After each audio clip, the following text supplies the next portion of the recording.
Bawal lang kami. Bawal din, bawal din. Oh my God. Ay. Hello.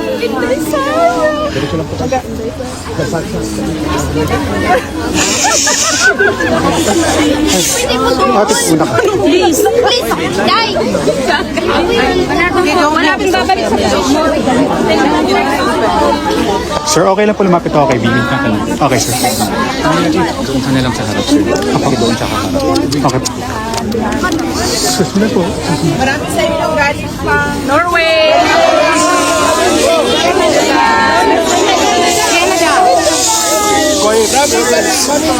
Oh, sige. sa iba't ibang bansa. Maraming salamat kasi nagbiyahe pa kayo, nag-absent pa kayo.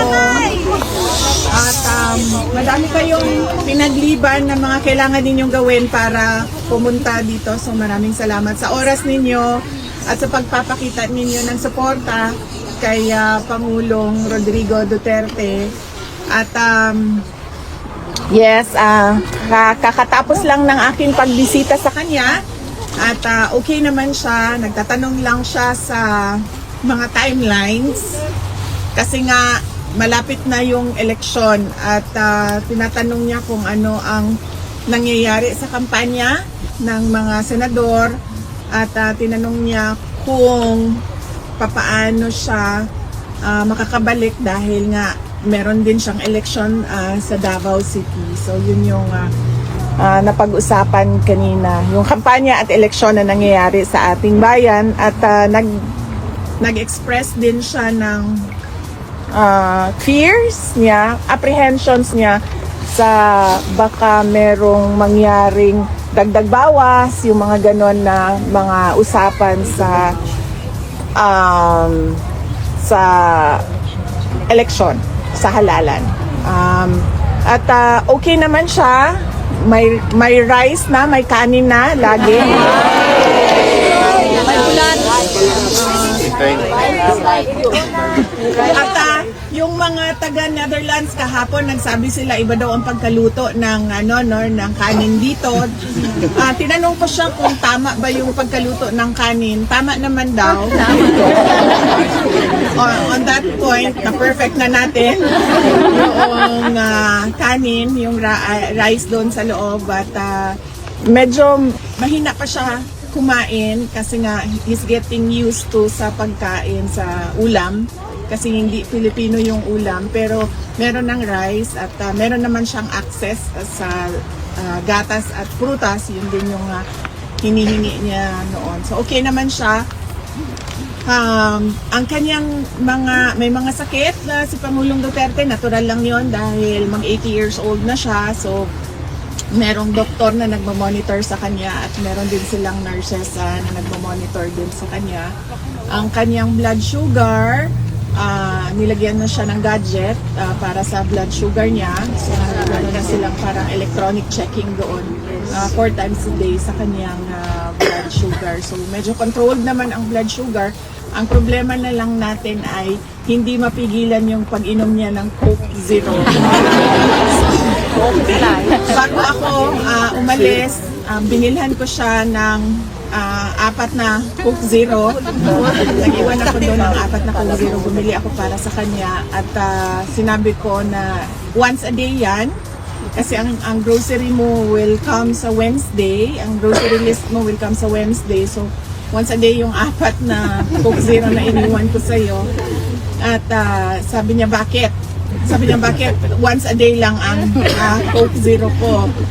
So, sabi niya, 3 beses daw kumakain araw-araw, breakfast, lunch, dinner. So, at least daw 2 cans of Coke Zero a day.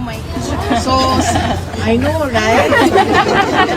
So, sabi ko sa kanya, okay, babalik naman kasi ako sa Monday kasi meron akong schedule sa'yo. So, 4 yan, gawin mo na lang 2 bukas, 2 sa Monday. And then, pagdating ko, bilhan na naman kita ng bagong stock mo ng Coke Zero.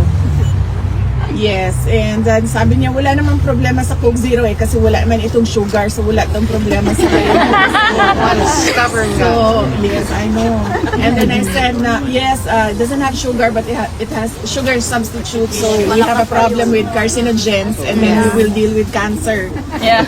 Sabi niya, I'll deal with cancer when it comes. I have diabetes, I'll deal with cancer when it comes. So, He's so yeah, brave. so right now, yes. So right now, I'm just keeping him comfortable,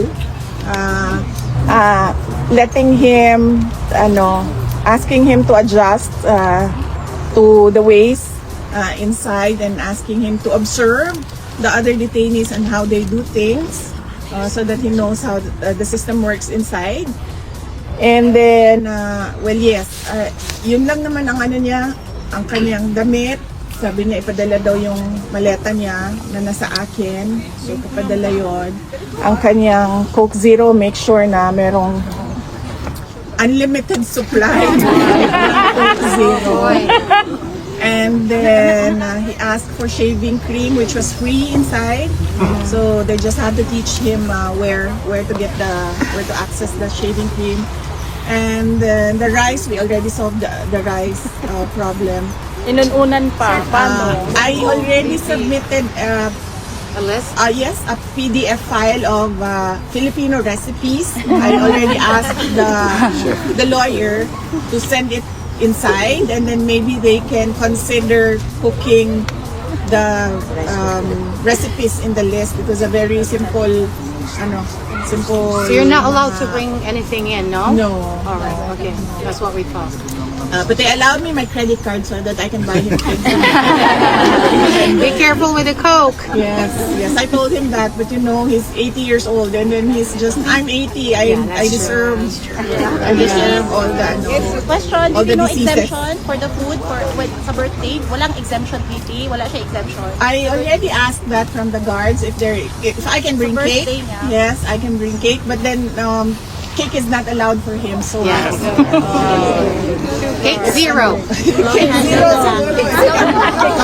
Cake zero. But then I'll ask the lawyer as well because they know more how to talk to the administration than I do. I'm just learning the ropes inside as I go in every day.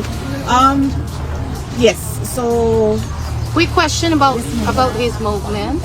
Is he allowed to go around? yes, he is allowed, but he doesn't want to. He doesn't want to go around. So, I told him that.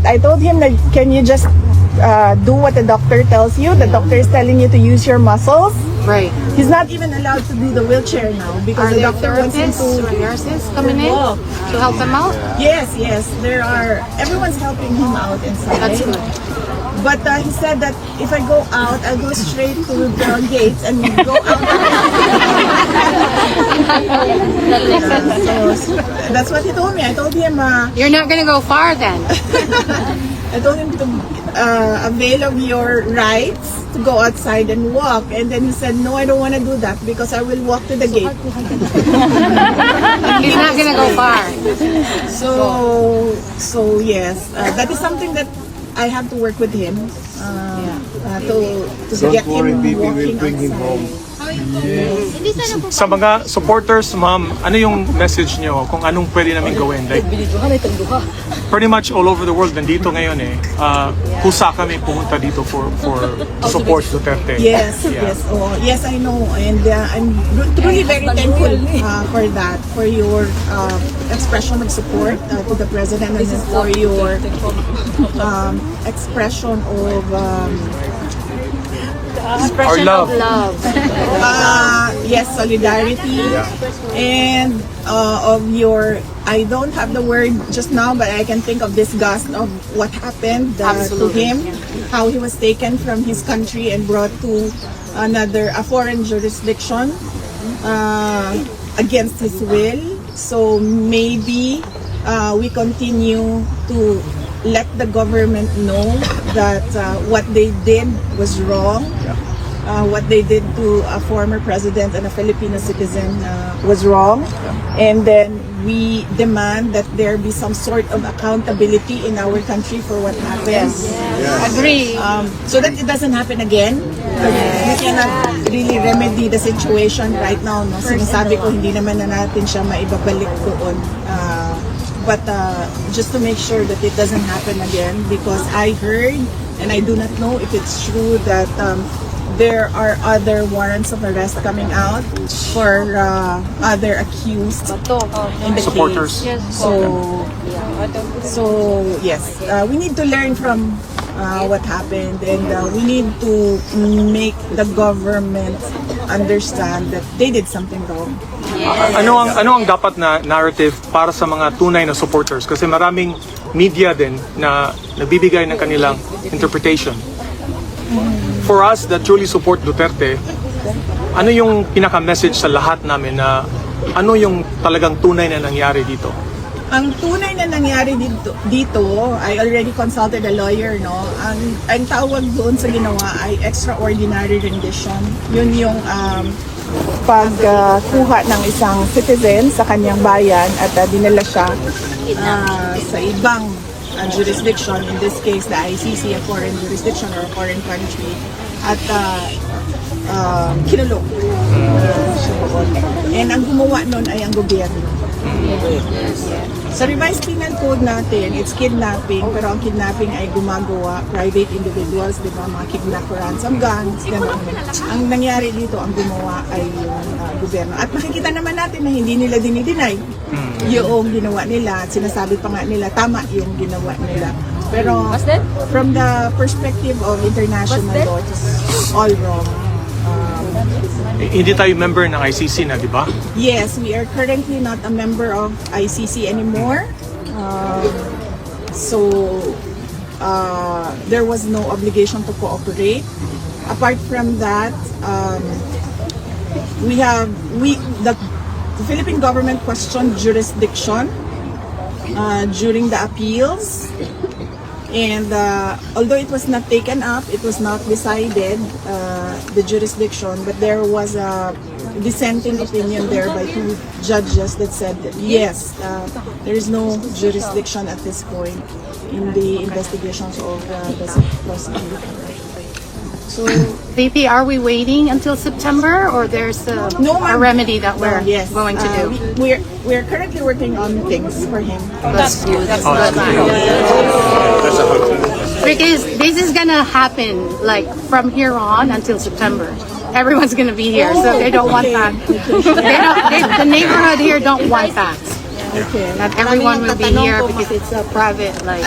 I guess what is happening right now will make the ICC understand as well. Correct. It's really good. What they're doing is an injustice. Just send them home. Filipino citizens. Just send them home. That's it. That's what we want. Send them home. Sir, yung aking double chin dyan sa... Yana mo gamay. Luluhod na lang po ako. Ilong ko yan. Sorry. VP, ka-clarify ko lang po kasi meron po kayong sinabi kanina dun sa kalagayan ni former president. So, papalik-palik po ba siya dun sa loob ng hospital facility sa loob ng ano? Or nandun na po siya sa kanyang room? Nandun na siya sa kanyang room. Doon na siya monitor ng doctor and nurse. Apo. And ma'am, kanina po narinig ko po isang tanong ng kababayan natin about dun sa letters. So hindi ko lang po narinig ng malinaw kung ano po yung nasabi niyo. Meron na po bang letters na kayo po yung kasi last time po di ba nabanggit niyo na kayo po yung nagbasa personally dun kay President Duterte. Meron po bang ganung instance ulit ngayon, ma'am? Hindi, wala. Ang mga letters kasi parang nandoon sa kwarto niya. Likely, nandoon talaga yun sa kwarto niya. Tinanong ko siya kung natatanggap mo ba yung mga sulat. Sabi niya, madami. Baka nandoon sa kwarto niya. Meron po ba kayong idea, ma'am, kung paano po sinasala yun ng facility? Yan ang hindi ko alam. Opo. Hindi ko, kasi ako naglalagay din ako ng sulat. So, hindi ko alam kung nagre-redact ba sila ng mga information na sinusulat ko, hindi ko alam. Ma'am kahapon, last na lang po, ma'am kahapon po tinanong po, sorry po, excuse me lang po, Salamat po, salamat po. Apo. Ma'am, kahapon po tinanong po namin kayo kung nabanggit po sa inyo ni former president yung birthday wish niya kasi sabi niya, kasi in next week na po yun, ma'am, di ba? Naitanong niyo po ba yon kay former president, ma'am? Ay, wala. Hindi namin napag-usapan yung birthday niya. Napag-usapan kasi namin yung scheduling next week ng bisita. Kasi darating na si Amelia at yung kapatid ko, si Veronica. So yun yung napag-usapan. Thank you. Last week sa Monday. Ma'am, thank you, ma'am. Thank you po. Thank you po.